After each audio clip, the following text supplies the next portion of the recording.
Hi, and welcome to a special episode of our Experiencing Consciousness podcast. We are Roxanna Erickson, Catherine Rossi, and I'm Jan Lipa.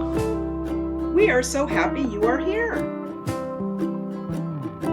The art of observation itself, very important as far as I think we can agree that it's very important in psychotherapy to be a good observer.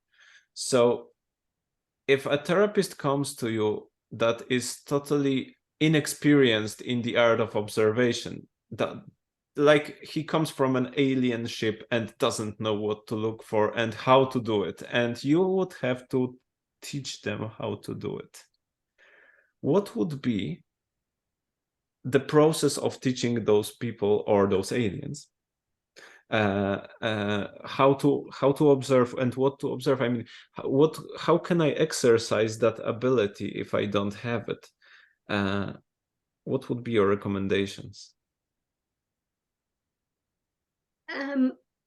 Well, for me, and I'm going to put this to action, I would make a checklist of if you're teaching somebody how to observe a new client or whatever, you're going to look at posture, you're going to look at where they're looking, you're going to look at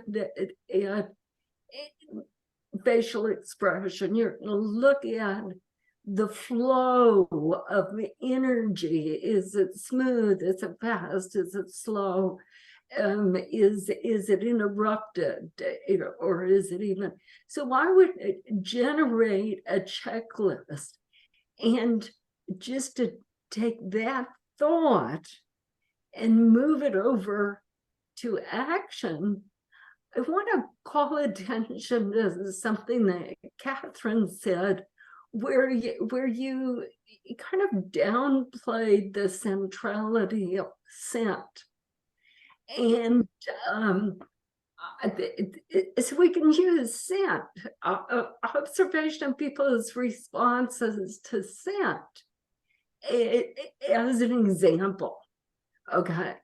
So for me, actually using, and I didn't go into details about it, but scent is one of the most profoundly deep responses that you can use. And I think people are a lot more engaged in than they are aware of. But you have to get almost to the unconscious level for it to be significant. But on a conscious level, you can do some exploratory with that. And I just made a couple of notes about how I do an exploratory. Most of my patients, well, I won't say most, a good percentage of my patients, I use formally hypnotic trance. And if I'm going to be using formally hypnotic trance, I'm going to integrate scent into that intentionally. But I have to get a feel for how is this person going to respond before I forget it, before I begin. So one of the things that I might say, Catherine, you're in California. Is the jasmine in putting out his perfume right now? Okay. No, but the French onion soup wafting through the house smells pretty good. Okay, so what that tells me is that Catherine's hungry, and it all in responsive to food smells, but I really don't know whether she's responsive to the community environmental delights that are out there. I still don't know. And I will say that with some of the older hypnotic tests, where they were like the Stanford, whatever Stanford scale. I can't remember what the proper name. Stanford Binet. Yeah, okay. So one of the things with when they measured the responsiveness of somebody to trance inductions, they used to use the scent of ammonia. Are people going to respond to the scent of ammonia? They've changed that. They don't use it anymore. But they decided they weren't going to put in the unpleasant ones. But there is a lot of, mildly pleasant environmental smells that you can interject into casual conversation. When I got up this morning, the guy next door was mowing the lawn, and it smells so nice, that new mown grass. I just love that. You can just throw that out and just then observe. How do they respond to that? Okay. So another one is fall right now. And, to me, the autumn leaves and the crunching as you walk along, it releases a fragrance. So there is a lot of environmental scenarios, or even, it's a real shame that nobody uses wooden pencils anymore. I used to just love going to the pencil sharpener and sharpening my pencil, then sniffing it because it had such a distinct smell.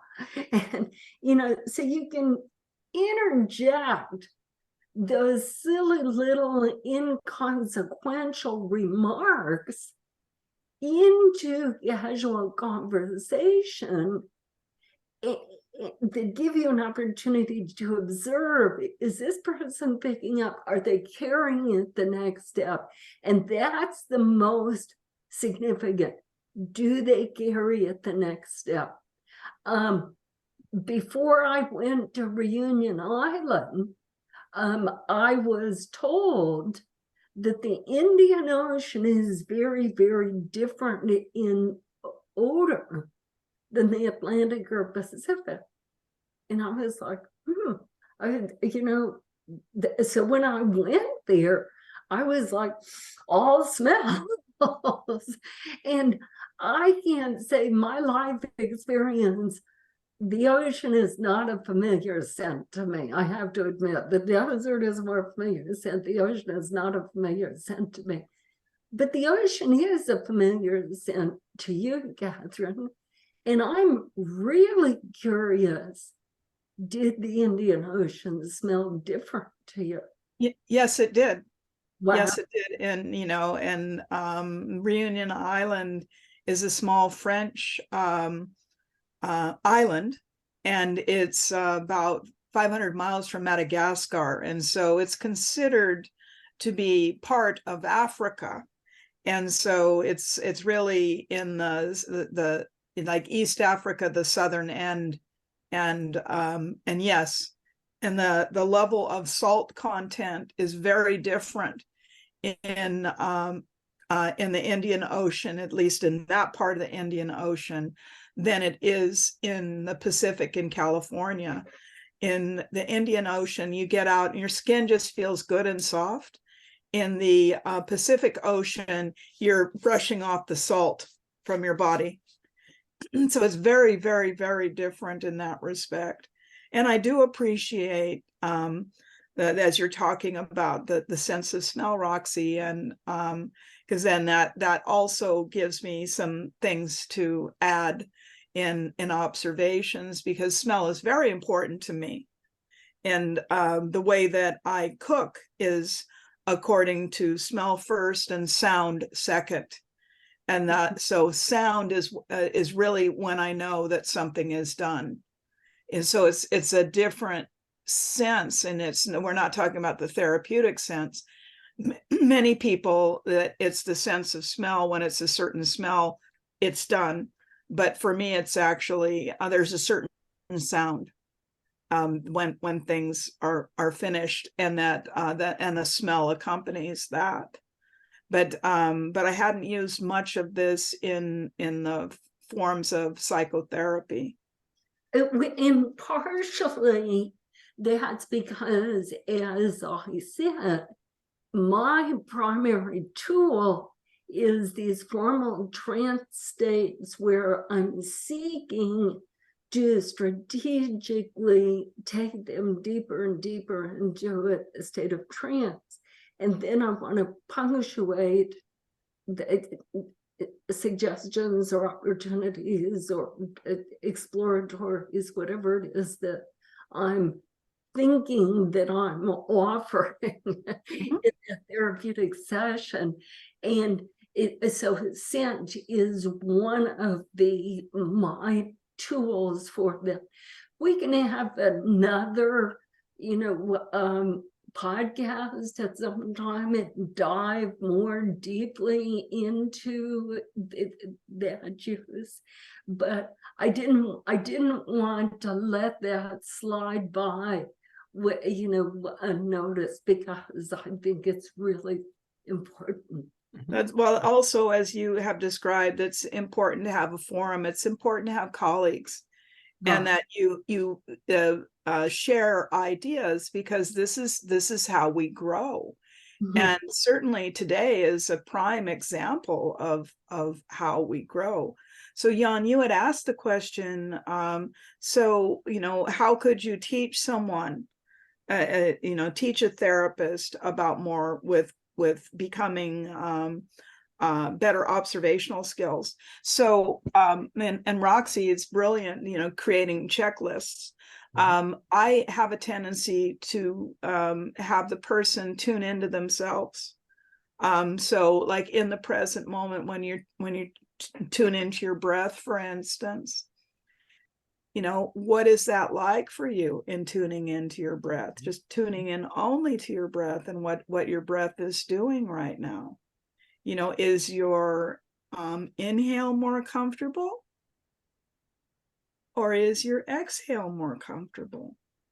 So in the spirit, I'll call it in the spirit of Rossi, because Ernest really taught me this, is posing a lot of questions, versus, I could make an observation about a person's breath. It's like that in order to create anxiety, that yes, you have thoughts about it, but the way you create it physically is you create it with your breath. And so I notice if someone is holding their breath or if someone is breathing shallowly. And so it's one of my most important minimal cues, is in looking about how a person is breathing. So for a person that's just learning to become sensitive to observations, I would have them go within, and I would start with that, and then expand that more into the body. And it's like, okay, wow, your breathing is really even now, isn't it? And then you get like a nod. Then you've gotten a response from it. And then it's like, oh, I wonder if you can go a little bit lower now, and can you hear your heartbeat? So I'm bringing in auditory, and it's like, what an interesting question. How many people can hear their heartbeat? But if you do tune in very sensitively, you can actually hear your heartbeat. You can feel your heartbeat without putting your hands on your heart. And then to go, a little bit lower of, with a person's digestion. It's like, so as you tune into your stomach, what do you notice? Would be the question. And everyone seems to be able to describe what they notice within their stomach in any period of time. And that gives a lot of information. Well, my stomach's kind of churning. It's like, really? Is it churning to the right? Or is it churning to the left, for instance? Knowing that digestion just moves in one direction, but again, it helps the person to tune into, no one ever asked me that question before. I really have no idea. It's like, well, that's right. You really don't know, do you? So I like to bring in the I don't know whenever I can, because it's the seed for creativity. It's the seed for change. And to become comfortable with that, with the I don't know, particularly in observations. You know, I appreciated when Roxy said a few minutes ago that, you know, she had in her mind's eye by the gate of this person that she knew for 20 years, that he had one diagnosis. And then by happenstance, she found out, oh gosh, I was wrong. You know, that no, it's post polio. Oh, how interesting is that? I wonder what I missed. Again, like just big curiosity. There's no criticism involved, which I think becomes really important in terms of tuning in for observation. And that for a lot of people, that if I'm trying to teach someone, I'm not necessarily going with the obvious. I would go to the hands last, for instance, versus first. But I might, you know, even say, well, do you notice your feet? Like, are your feet on the floor? Well, they are on the floor. Well, what part of your foot is actually touching the floor? You know, can you feel, for instance, your big toe? And most people say, yeah, I can really feel. That's really amazing. I can really feel that. Yeah, is that comfortable or not? Well, yeah, it's actually pretty comfortable. Well, how about your middle toe? That's tougher. You know, and that sort of thing. And then ultimately, when in being able to help people have an observation of themselves, that the hands are so well represented in the brain that that it's easy to find that sensitivity in them. And once you teach a person how to observe themselves, they're going to have a better chance to observe others. That in the kinds of things that we've been talking about today, you know, all three of us have these, you know, vast experiences and different experiences. And so it's we have the ability to help to teach people to become more observant and really enjoy it. You know, it's like, why play a card game, for instance, when you could just observe people? And, you know, I was observing people. I just got home from, you know, a long trip. I was on many forms of transportation. And I observed a lot of people. And how interesting that is to have that opportunity to observe a lot of people. So is that kind of, you know, helpful, Jan? How would you teach someone? I would go with the patterns, continue my idea. I mean, you know, I think I would just, by the way, it's actually, I mean, you know, it's actually a pretty cool idea that you can actually tune into yourself more and more and then make more detailed observations about yourself, because then it's easier to verify. And then, so you are kind of teaching, you would teach them the sensitivity and then kind of put it to the outside world. That's cool. And by the way, I need to say something. When Dr. Roxana, when you said about the pencils, I was like looking around, because I've got plenty of wooden pencils around here. So I was like, what? How is it that no one is using them? I'm using them. I've got plenty of them, you know. And so I was looking and I couldn't find any. So because I wanted to show you, here is a wooden pencil. So exactly. So I just gonna mention, somewhere in this apartment, there's like plenty of wooden pencils, and I love them because I constantly kind of underline something in books and stuff. So, you know, so that's just one of few things I wanted to say. But what I would do, I would try to focus people on, additionally to what both of you said, and you know, so I would ask people to focus on patterns, look for regularities and similarities, and then if they can be able to look at repetitive patterns in one person and ask that person additional questions to kind of decode what that means, then they what you can do like further, how to develop that, is to go a level up and try to look, maybe there are similarities between people. I mean, I don't know, sometimes there are, sometimes there aren't, but when you start looking for them and ask questions, sometimes you are right, sometimes you're wrong, and that's this way you can calibrate your attention, and kind of also this is an excuse to actually ask people and teach and learn those skills. I mean, that's what I would say. That's what kind of helps me to make it a bit better in my case. So I probably would try to convince someone to do the same, try the same mechanisms to learn it, to learn. And then I think it would be interesting that, you know, for this person that's really new at doing this, to ask them some of the same questions that we've asked each other. Is that, well, what do you observe when a client walks in? Because I think a lot of times that people have these skills, they just haven't thought about it. And it's like anything else. Once you make someone aware, it's like you can't unring the bell, right? Once you hit the bell, and to generate an excitement about observation, because you know, so many young therapists or new therapists, you know, they're trying to get some confidence in what they're doing, and it takes a while.